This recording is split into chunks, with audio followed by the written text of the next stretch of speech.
in our previous show, you also spoke about how in the Malay history we had our own philosophy, the Hikmah Melayu that you speak of. Yeah. Can this be taught in our higher education institutions? Not can it be taught, it should be taught. I mean, this, like I said, liberal arts degree includes philosophy, right? Yes. This Malay philosophy, or Hikmah Melayu, it should be included in the higher education, in higher institutions of learning. They should be learning these kind of things. They should not be learning the fantasies from the Sejarah Melayu. They should actually learn proper history. In order to know that, you need to know proper philosophical terms, proper Sufi kind of learning, proper kind of learning, you know. Can you elaborate more on the Sufi kind of learning? Oh, I mean, obviously we have to rely a lot on our discretion and reason. Right. When you are trying to discuss something that is metaphorical, something that is allegorical, you need a lot of reasonable and a lot of reason, a lot of discretion. And if you don't know the language of reason, how are you going to understand these things? Sometimes when things look plain and clear, they are really not. They are put in such a way that it's metaphorical or it's allegorical, but you have to know that. And in order to know that, you have to know the language, know the terminology, which we don't today.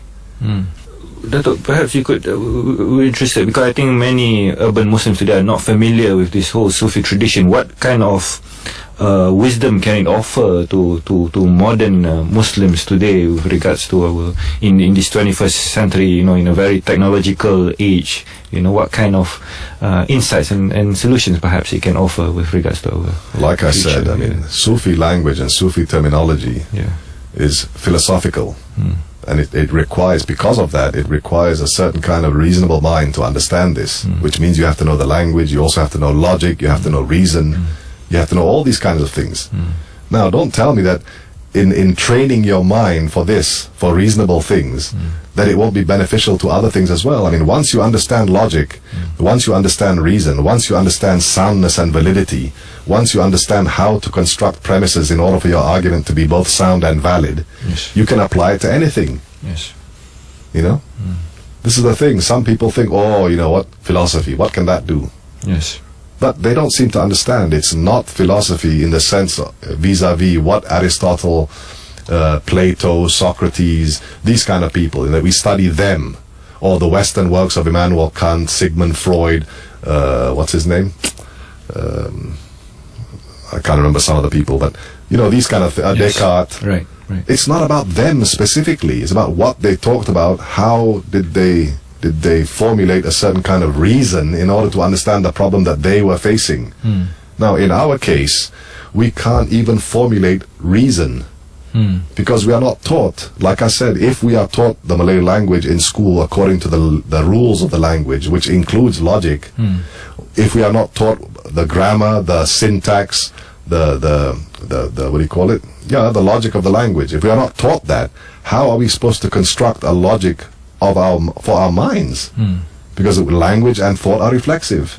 But if we don't have that, if we don't teach that, in other words, you are depriving the person of reason. And if you deprive a person of reason, how are you supposed to look at the world today and say, I'm going to apply a particular kind of reason, I'm going to apply a particular kind of reason in order to understand this problem? How are they going to do that when they have no reason at all? Perhaps you could share with us, I mean, I think earlier you were speaking about a number of traits that we have lost as individuals. I think in the Muslim tradition, there's a very rich discussions on virtues, on cultivating ethics, justice. Of course, ethics is always discussed. Yes. Ethics, it always forms the foundation and the basis of anything that the Muslims used to discuss in the past. Yes. Not only that, not only was ethics, but also, like I said before, if you look at the philosophical works, and when I mean philosophy, I don't mean falsafa, I mean hikmah. When you look at their works, they always begin with some kind of a preparation. And what is this preparation? Logic, music, engineering, mathematics. These are always the preparatory ingredients before they discuss something which is more profound. We don't have any of that. in my opinion, it's no point you have a new education minister and the new education minister says we're going to make the Malaysian education system better, but we are saying the system itself is rosa. The system itself is broken, so you can't make it any better. It's already broken.